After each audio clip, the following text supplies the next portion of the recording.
My name is Eric Wright. I am the designated humanities professor for this series that this is like part 3 of the series. We did an opening show, Musical Legacies. I think that was February 2nd. And then we did a follow-up performance lecture that focused on music and ancestry and cultural heritage. And tonight, I want you to do something with me. You know, in my day, I teach humanities, African American humanities and history at Valencia College. I also teach in the African American Studies program or the Africana Studies program at University of Central Florida. In my day job, in addition to being a trumpet player, I spend my time doing research and ideating on a book project that my wife says is much too late in coming. But one of the things that I do, I focus on cultural memory because a lot of my research is looking for the origins of things that we have in African American culture, that we have in Afro-Caribbean culture, things that we know came with people who came from Africa, and things that developed after they came that are unique to the people who experience enslavement and acculturation in the New World. We know these things are unique because you can't find them in Africa. I know. I spent 5 years looking for the blues in Africa. I looked in every book I could find talking about the blues in Africa. I read 500 pages from 5 different books or from 3 different books, and at the end of each book, I got a scholar, a researcher, a professor, a musician who said, I had a great time and I met some wonderful people in Africa when I was looking for the blues, and I found everything except I ain't found no blues. I found a lady who sang a song, and you know, in this village, and this particular song that she sang, she like went up a fourth, so it sounds like it's like a blues song, but it's not really a blues song. And then there was another guy who said, well, there's like an instrument that's like a banjo, and they play notes that are sort of out of tune, that are like blue notes, but they're not really blue notes. And then there's this thing that they do in this other part where they have a scale that's sort of like a blues scale, but it ain't a blues scale.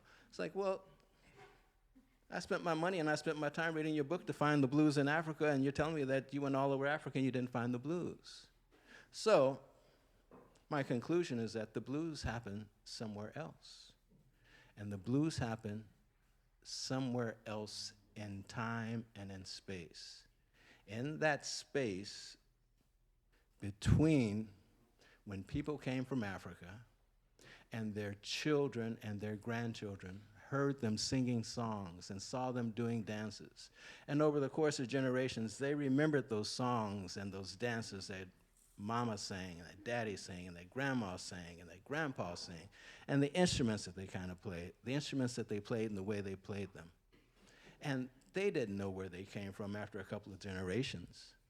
They just knew that that's part of what they knew as being music. So one of the things I do in my research is my first intellectual hero was Albert Einstein. I would have been a nuclear physicist if it hadn't been for basketball, trumpet, and the fact that I got a D in calculus, so at college it wasn't going to happen. But as a historian, I borrow from Albert Einstein's idea of doing thought experiments and imagining what it would be like if. So close your eyes for a minute and imagine what it would be like if you were that 16-year-old boy or girl.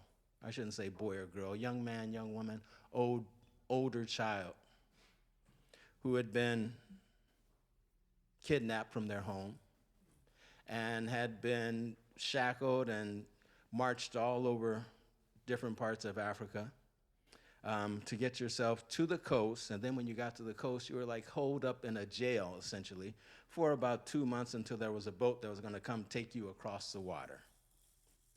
And after a 3-month voyage on the ocean, if you're lucky, you land in a place, probably Barbados or someplace, where they're going to give you this seasoning, this idea that you're going to become acculturated and acclimated to the new, to your new surroundings. And imagine when you finally land at that one place where you realize that you're not going to be moving anymore. You know, you're going to be here for the duration, and the duration could be for the duration of the rest of your life, or the duration could be until you're sold someplace else. So imagine you're there, and you're that 16-year-old kid, and you're coming out of this trauma.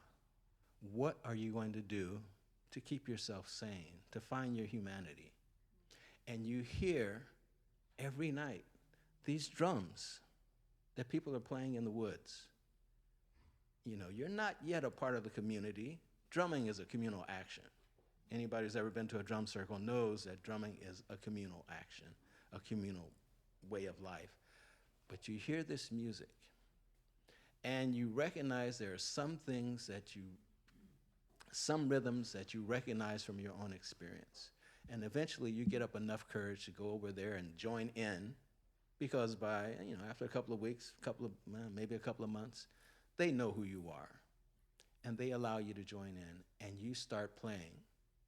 And as you're playing, the people that you're playing with who have been there, they were born there, or they came from different parts of Africa, but they're there, and they hear you playing, and they recognize that what you're playing is similar to what they're playing. That's a connection across water, across time. It's a powerful connection. In that connection, that lost boy, woman, man, child finds his humanity because he is able to connect to these people that he's living with. And at some point, they begin to listen to what he's doing. And they recognize in the types of rhythms that he's playing things that they only know from deep in their memory. Because, that sounds like something that so-and-so used to play over there back then. I know that. Or else he's playing something that's new, and they're saying like, wow, I ain't never heard that before, and I want a little piece of that in my action. And so you borrow from it. And your community begins to grow, and now there's this new process of music making. This whole experience is what sociologists called and anthropologists called creolization. You know, the mixture of cultural traits and cultural ideas and cultural experiences from people who come from different backgrounds. Now, the word creolization is sort of limited in the way that we use it in the United States. But in anthropological circles, it has a very specific meaning. Generally, it's used to describe the blending of, and particularly when it comes to music, the blending of European and African elements to create something new, such as jazz. But the first creolizations that occurred in the New World were when people from the Congo got together with people from the Baida, get my Benins and my Biafra mix. I gotta get my bites together around Nigeria. When people from the Congo got together with people with Igbo people from the Baida Biafra. And when people from the Congo and Igbo and present-day Cameroon, Calabar, got together with Temne people and with Akan people, and they made music, and they sang songs, and they told stories, and they created ways of worshiping. and they became a new people in every place in which they encountered each other. And those new people each brought a distinct contribution to the African diaspora. In North America, we tend to say it's, well, easily jazz, rhythm and blues, gospel, soul music. In Cuba, obviously, there is son, there is lucumí, there is the palo. In Puerto Rico, there is the bomba. And what we're here today for is to experience Creolization. There was a moment in our first presentation, and not just in our first presentation, but in Dimas's video that he did with Thobos Lubamba. When Thobos said, Dimas played a rhythm, and Thobos says, oh, we call that, and he told him the name of what they called it, and Dimas says, like, what? And Thobos said, yeah, it comes from this area right around Kinshasa over here, and they started pointing out, and Dimas's eyes just sort of lit up, like, well, we're not in church and we're not in school, so I can cuss a little bit. But his eyes lit up sort of like, damn, I found where it came from.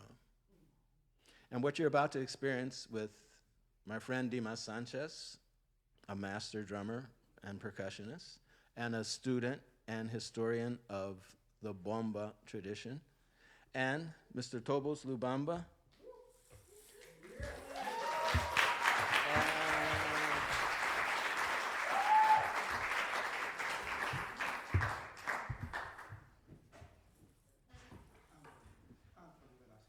And Anthony Velazquez.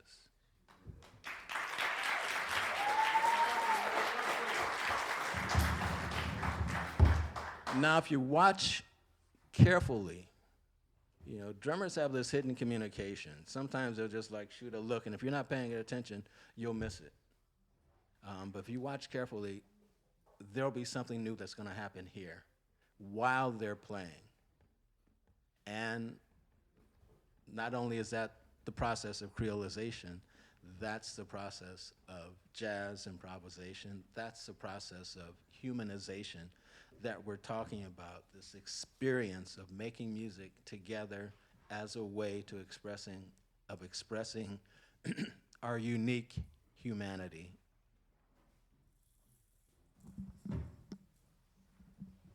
Thank you, Eric.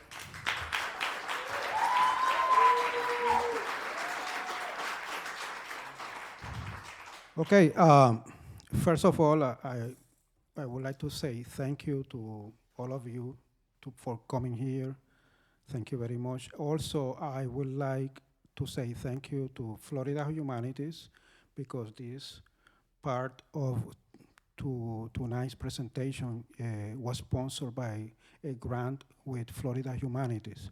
And also to Escuela de Bomba y Plena, Tata Cepeda, that they are sponsoring this activity too, and also the concert that we are going to have later with Afro Latin Jazz.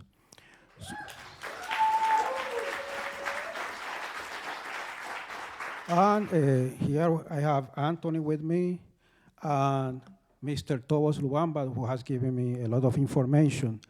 And the reason why I started this is because I actually listened to a lot of people saying, okay, bomba, which for those of you that don't know, bomba is an Afro-Puerto Rican rhythm. Actually, not rhythm, but the genre, because bomba has many rhythms, as we are going to discuss today. And people were saying, well, this comes from this part, and this part, and this part, and this part of Africa. And all of a sudden, I am writing a book about these Afro-Puerto Rican rhythms. And I thought, why I don't ask a percussionist from Africa? You know, instead of trying to figure out, oh, this is what it is. So I approached Thobos, and I asked him several questions. First of all, These drums that he has here, they are called engomas. So the engomas, I told Thobos, there is an author from Puerto Rico whose name is Alvarez Nazario. He wrote a book about the influences of African languages in the Spanish in Puerto Rico. But he also tried to figure out where the name bomba was coming from. So I asked Thobos. He said that engoma is the source of the word bomba.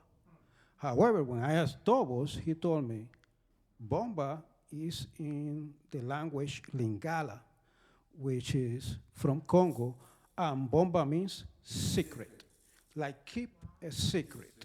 So bomba is a word that already existed in Africa, specifically in Congo.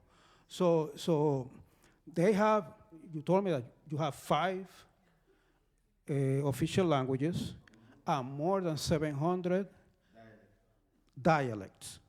So imagine the confusion. But that's a very complex. When we talk about that, we are talking about a very complex cultural composition. So when I play sika, which actually sika is a word that it also exists in Lingala, and means new, nuevo. So sika in the Lingala language means new. And we have a rhythm that is called sika. And then when I play him a sika, which is what Eric was talking about, immediately he said, that's one of the accompaniments of a series of rhythms that we have. It's called chachu. Now, Thobos, do you want, if you want, actually play all the accompaniments of chachu and then make some comments? Do you want to say something first? No, okay, so play.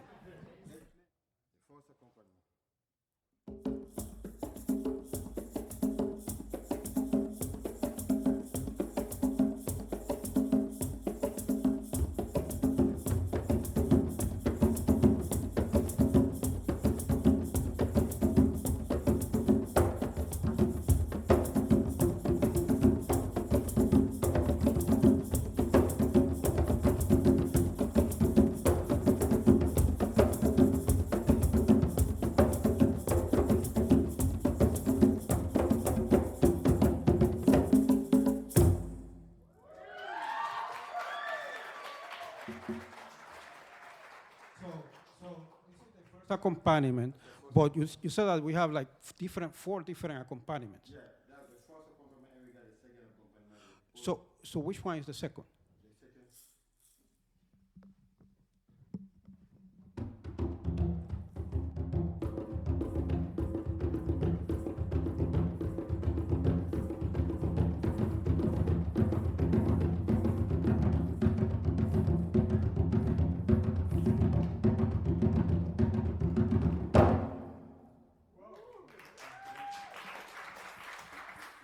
And the third accompaniment? The third. Oh.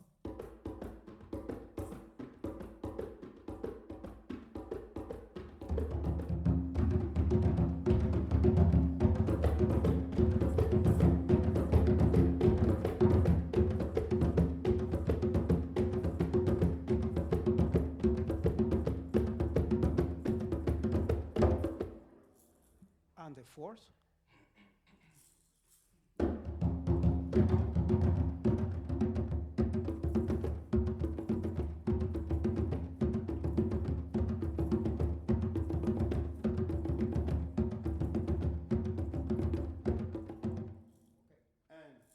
The new generation, they try to make confusion of the things.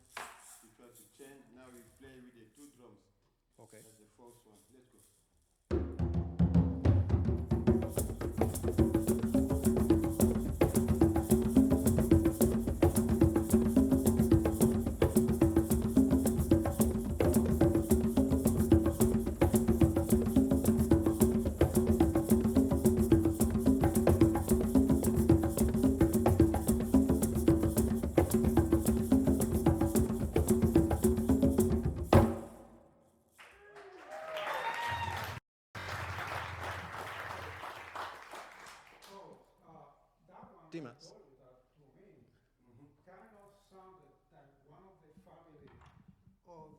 one of the family of the Sika rhythms, which is actually called Quembe.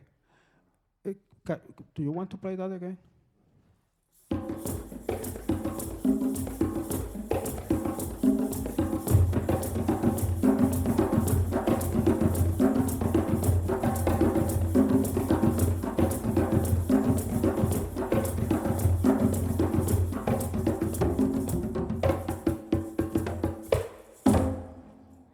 Okay, so we have that, and then also I saw one video where you were explaining to a lady how to play center rhythms. One is the same, but we play with the one drums. It's the same, Oh. feeling, but the one. Okay. It's the same thing, but we play with the one. Okay. Okay. So now in Puerto Rico, what you just played, we call that calinda. Calinda. So tocate un calinda ahí.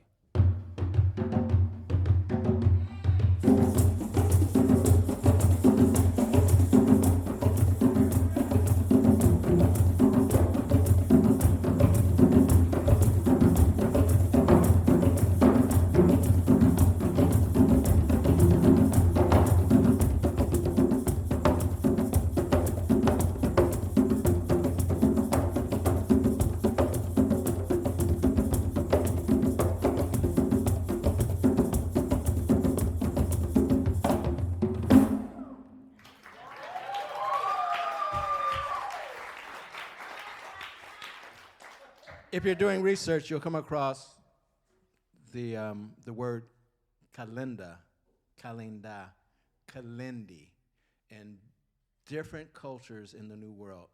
And it'll refer to different things. There is one type of kalinda or kalinda that is a martial arts dance form. And that dance was outlawed just about everywhere it took place. There is another dance that was sort of popular in North America called the kalindi. It wasn't outlawed. It became sort of like a formal folk dance, sort of like the precursor to the cakewalk. And the kalinda that Dimas is talking about is a specific rhythm that's associated with bomba, right? Yeah. Well, actually, we had that in Puerto Rico. And when I was working with Familia Cepeda, which the Familia Cepeda in Puerto Rico is the only family that for 8 generations have been practicing bomba without interruption. So it goes back, for example, to Don Rafael Cepeda, who was born in 1908, and then his father, Modesto Cepeda, then his grandfather, Manuel Cepeda, and so on and so on. And one thing that he was talking about when we did the shows in Puerto Rico is that there was a dance with sticks. It was called Coco Ballet. And Coco Ballet is basically a dancing, but you are trying to hit the other person. And then you have to defend yourself. So you can hit the person, try to hit the person in the head, and the other one will defend. And it kind of like happened in Brazil with capoeira, that they basically dressed the whole thing as a dance, but they were actually training to defend themselves or if they had to escape. There were many stories where rebellions were actually planned in bomba dances. So we have records. There are records in 1826 in the city of Ponce where actually a rebellion was planned. There was always a snitch. We call that in Puerto Rico shota.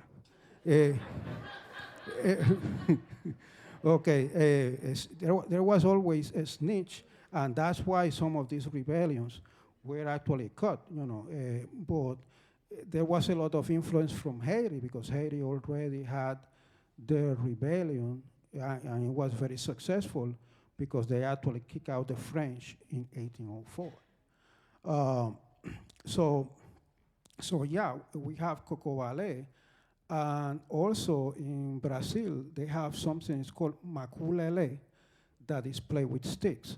You know, they play with sticks, and in the notebooks of Don Rafael Cepeda, he actually mentioned maculele, and there are songs, bomba songs that mention maculele. So how did that happen? I don't know.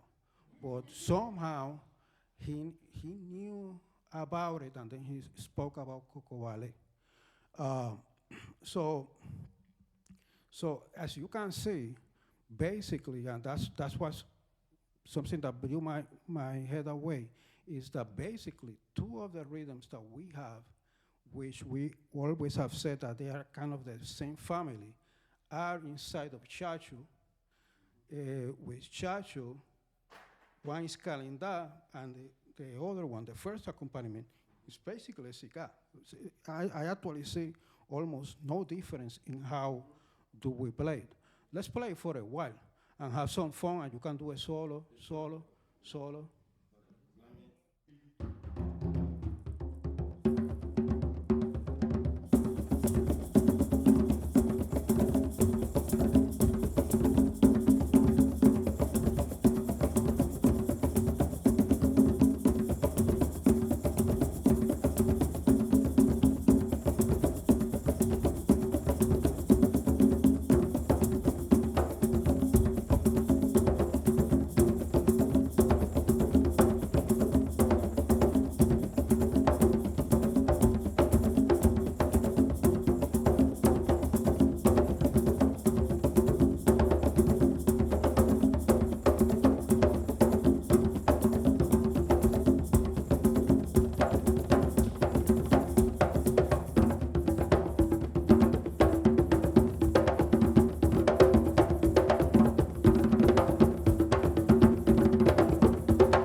were you able to follow the different rhythms that were voiced in each drum?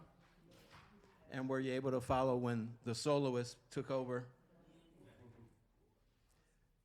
You want to take questions? Or? We have 5 minutes, but there is another thing that I would like to talk, that I talked to you about it. Because in different cultures, for example, in Nigeria, they actually kind of follow the drum, as I've been told. But you told me that in Congo, the dancer does a movement and the drums follows. So like, that's one thing about bomba, that in bomba, like, the dancer is actually the one that determines how the drum is going to sound. So we have here the great-granddaughter of Don Rafael Cepeda, Barbara Liz.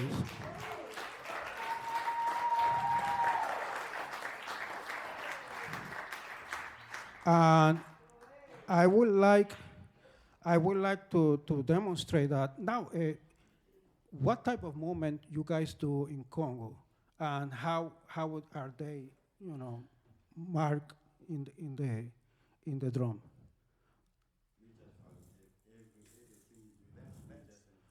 You can do whatever. Yeah, because that's one thing. In the bomba in Puerto Rico. Okay. So they can do a jump, pull. Okay. So in Puerto Rico it's different. Bomba is different. Probably the bomba from Loíza, which is a town in Puerto Rico, it has more freedom like that. But in terms of the bomba that was danced in Mayagüez, Ponce, Cangrejos, there are more like some rules. I'm talking about improvisation, because when it comes to improvisation, if you practice, we have the Okay. we have the form we can do, but just improvisation, you don't need, you just don't have. Okay, well, so let's bring Barbara here to the stage. This is Barbara Liz Cepeda.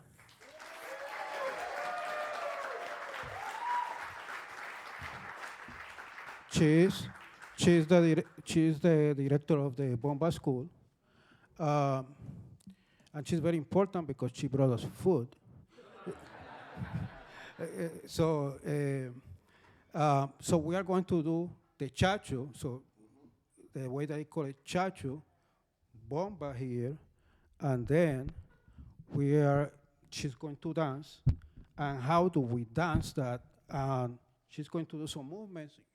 You follow her, then I follow her, and then Anthony can follow her to see.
Well, this is it.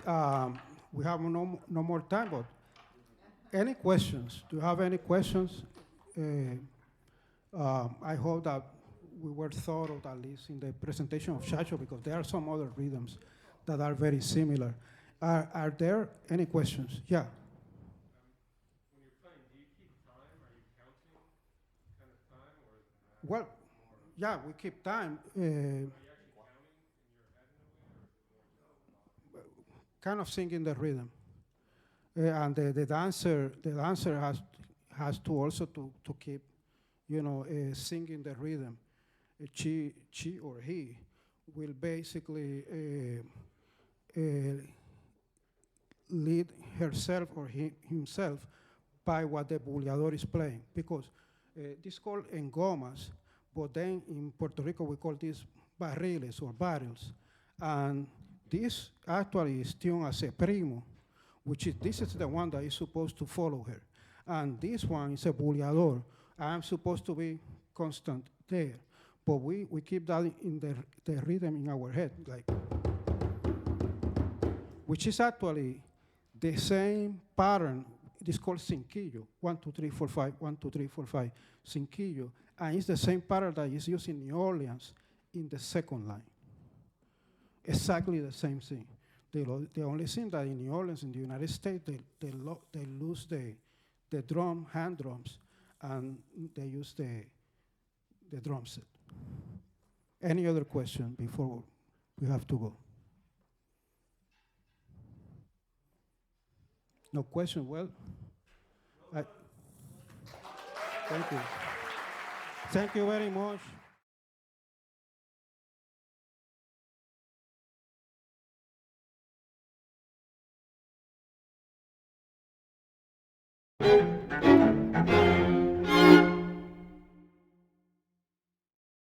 This project was made possible by our season sponsors, Orange County, United Arts, the state of Florida, and ACS. Our wonderful board members, among whom are Mary Solik and Jason Schaller. We thank our donors and members, as well as our business sponsors. Please thank them for their support for Timucua.